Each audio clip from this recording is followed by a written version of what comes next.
मी दिग्दर्शन मी खरंच आता करण्याचा मानस आहे. मी फिल्मही सुरू केली होती, पण प्रोड्युसर पळून जातात तो.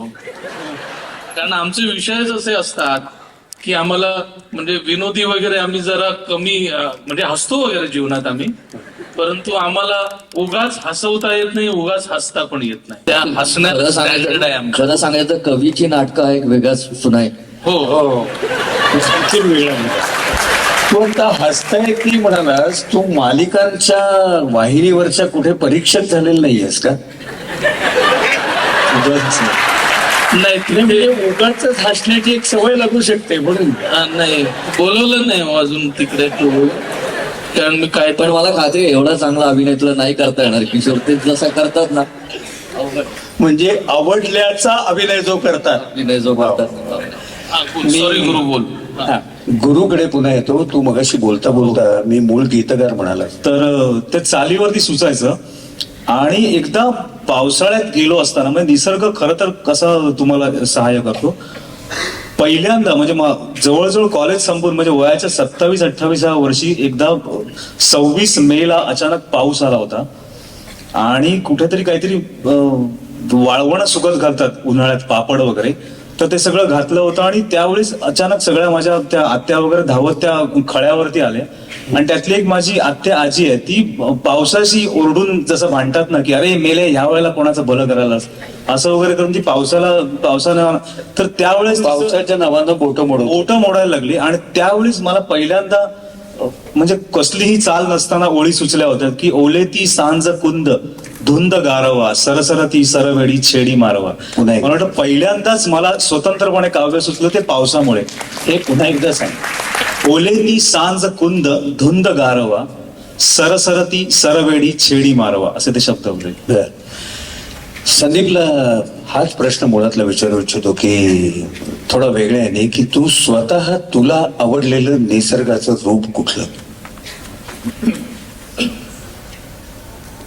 मला स्वतःला सगळ्यात जास्त आवडणारा ऋतू म्हणजे पावसाळाच आहे. पण मला कायम असं वाटतं की जिथे म्हणजे अगदी भर दुपार, उन्हाळ्यातली दुपार सुद्धा मला कधी कधी खूप सुंदर वाटते, की ज्यावेळेला सगळं काही खरोखर थकून झाडाच्या सावलीत शांत बसलेलं असतं. तर मला असं वाटतं की निसर्गाचं असं कुठलंही रूप ज्याच्यामध्ये आपण आपल्यापाशी पोचतो, आपल्यापाशी शांत बसू शकतो. तर म्हणजे थोडक्यात तुकारामाने जे सांगितलंय तेच की तुका म्हणे होय स्वतःशी संवाद आपुलाशी वादा आपणाशी. तर तो जो प्रकार आहे तो निसर्गामध्ये जिथे जिथे होईल तिथे तिथे मला छान वाटतं. आणि याला जे मी विचारलं होतं ते खरं तर चौघांसाठी आहे की खरंच असं निसर्गाच्या सगळ्या या रूपांची गरज प्रत्यक्ष कविता सुचताना अत्यावश्यक असते का त्या वातावरणाची? नाही वाटत मला असं. कारण माझ्या बाबतीतला सांगायचा किस्सा तर पाऊसराव नावाची कविता आहे माझी. त्याच्या पहिल्या 4 ओळी या खरोखर मला पावसामध्ये सुचल्या होत्या जेव्हा मी भंडारदऱ्याला गेलो होतो पावसाळ्यामध्ये. तर 4 ओळी सुचल्या आणि त्याच्यानंतर बंद झाली कविता. आणि अशा वेळेला ती बंद होऊन द्यावी, म्हणजे त्याच्यानंतर ते जुळवत राहण्यात काही अर्थ नसतो. तर ती बंद झाली. आणि त्याच्यानंतर पुढल्या उन्हाळ्यामध्ये गच्चीवरती बसलेलो असताना अत्यंत रंगरंट ऊन होतं, प्रचंड उकडत होतं, लाईट गेले होते. आणि अशा वेळेला काही कारण नसताना संपूर्ण पावसाचं वर्णन असलेली ती अख्खी पुढची कविता लिहिली गेली. तर पुन्हा एकदा मला वाटतं गुरुनी फार सुंदर उदाहरण दिलं मग की ते फ्रीजमध्ये जे ठेवलेलं असतं मनात रुजलेलं असतं. आणि मला असं वाटतं की खरोखर हे अनेक बाबतीत लागू होतं. कारण जसं निसर्गामध्ये असतानाच निसर्ग कविता सुचल्या पाहिजेत असं काही नाही. कारण ते जर का प्रेमकवितेला आपण म्हणायला गेलो सोयीनुसार बोलतो, ते फ्रीज मध्ये ठेवलेले विषय असतात एवढंच मला. काय नाही, वय वाढत जातं किंवा मॅच्युरिटी जशी वाढत जाते तसा निसर्गाकडे पाहण्याचा दृष्टिकोनही बदलत जातो का आणि तो आपल्या कलाकृतीत उतरतो का? निश्चित जातो असं मला वाटतं. कारण कुठल्याही गोष्टीकडे बघताना तुम्ही म्हटलात तसंच की वय वाढत जाईल आणि आपले अनुभव जसजसे बदलत जातील तसतसे संदर्भ बदलत जातात त्या गोष्टीकडे बघण्याचे. की पावसाकडे बघताना पूर्वी फक्त तो छान किंवा अशा प्रकारचं काही वाटत असेल, कदाचित त्याच्यानंतर पावसामुळे आपल्याला घराबाहेर पडता येत नाही किंवा जी काही आपली अडचण होते तेही संदर्भ कदाचित त्याच्यामध्ये येऊ शकतात. तर मला स्वतःला हे विशेष जाणवलं या प्रश्नाच्या निमित्ताने. पुन्हा ते रिफ्रेश झालं माझं की लँडस्केप नावाची माझी एक कविता होती की मला आठवतंय लोहगड विसापूरला आमचा ट्रेक असताना त्या संपूर्ण ट्रेक नंतर घरी आल्यानंतर ज्यावेळेला मी ती निसर्ग कविता लिहिली तर मला असं कळलं की त्याच्यामध्ये माझे जे सगळे संदर्भ होते, माझ्या जगण्यातले संदर्भ होते, ते आपोआप त्या निसर्गावरती आरोपित झाले होते. त्यामुळे ती निसर्ग कविता असली तरी सुद्धा कुठेतरी स्वतःशी बोलणारी निसर्ग कविता, स्वतःमधलं काहीतरी मांडणारी निसर्ग कविता अशी आपोआप ती झाली होती. ऐकव ना.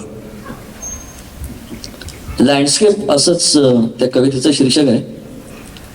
आणि मी मगाशी म्हणलं तसं की अनेक मनोअवस्थेतून आपण जात असतो, ते वेगवेगळे मूड्स असतात, वेगवेगळे विचार आपले होत असतात.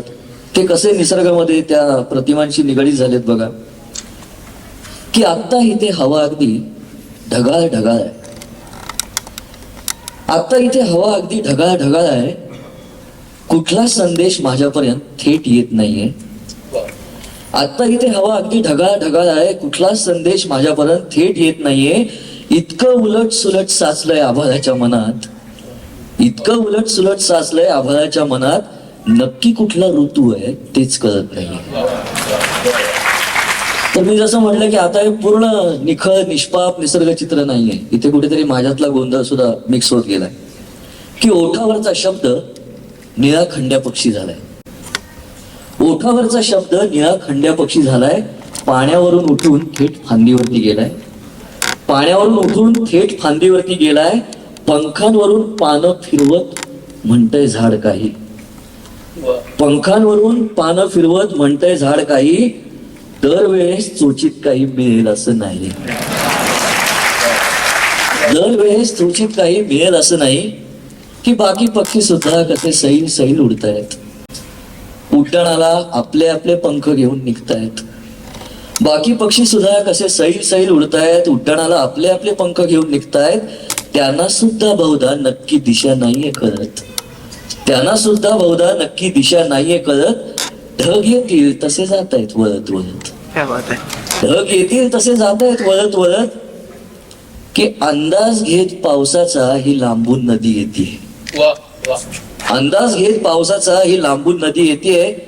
थोडा आला कंटाळा की मध्येच वळण येते.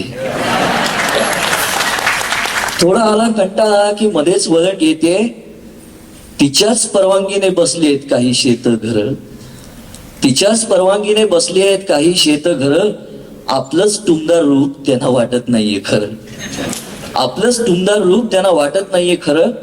आणि लोहगड जो मला दिसला की सरळ सोट ताशीव काळा दिसतो एक किल्ला. सरळ सोट ताशीव काळा दिसतो एक किल्ला. आभाळावर पृथ्वीचा हा थेट दगडी हल्ला. आभाळावर पृथ्वीचा हा थेट दगडी हल्ला. त्याच्या सुद्धा निश्चयात पण दिसते थोडी डळमळ. त्याच्या सुद्धा निश्चयात पण दिसते थोडी डळमळ. चिऱ्यात त्याच्या फुटून आलाय हिरवागार पिंपळ. चिऱ्यात त्याच्या फुटून आलाय हिरवागार पिंपळ.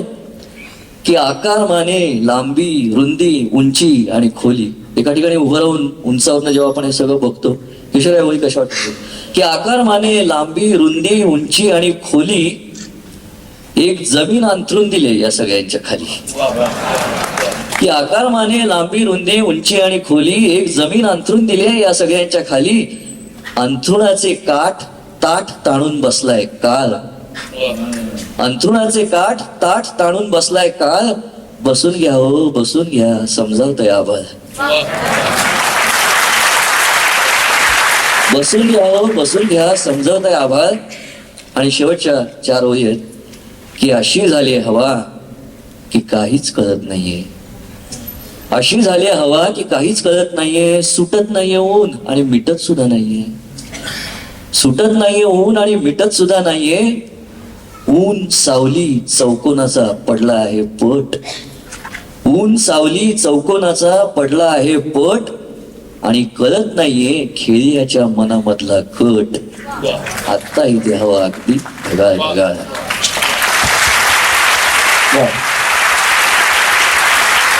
या दोघांच्या प्रश्नांकडे जाण्यापूर्वी मी गुरुला विनंती करतो की निसर्गाच्या रूपाचं दर्शन घडल्यानंतर किंवा मनात रुजलेला निसर्ग आठवल्यानंतर तुला सुचलेली एखादी कविता.